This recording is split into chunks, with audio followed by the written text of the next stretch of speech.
This is a Peterbilt 567, and it's one of the newer ones we have. Greg Mena started driving trucks when he was just 17 years old.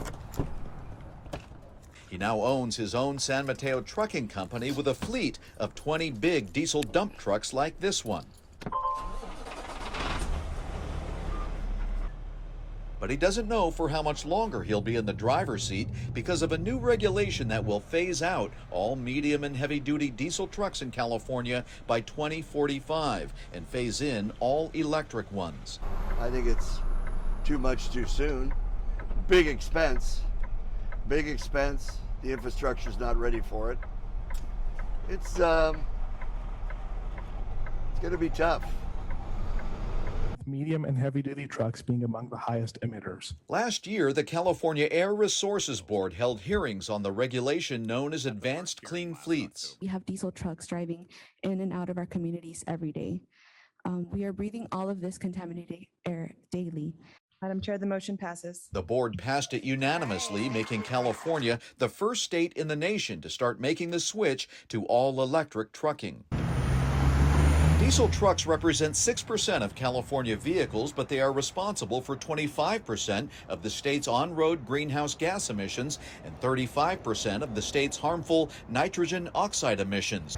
Stanford cardiologist Dr. Brian Kim says toxic exhaust particles can get into people's lungs and bloodstream and cause heart attacks and strokes. In terms of the vulnerable population, people who live near the highways, near these ports, definitely get much higher level of exposure to these particulate matters, and up to 5 and sometimes up to 10 times more in terms of their levels of exposure just by living close to these highways. And the risk is especially high if you're within about 100-yard distance away from these major highways. I have grandchildren.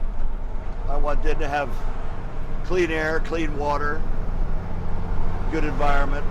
We all want that. Greg says California already has the strictest diesel regulations in the country, and he does take health and environmental concerns to heart. I think it's great California's leading the way, but they got to slow their roll.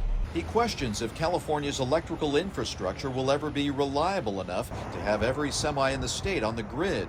He also worries that recharging batteries will lead to costly service delays, and he doubts he can afford the switch to electric trucks. The trucking prices are doubled, almost more than doubled, to buy these trucks. But he knows the changes are coming, still 2 decades away. But I'm older, I'll be long gone.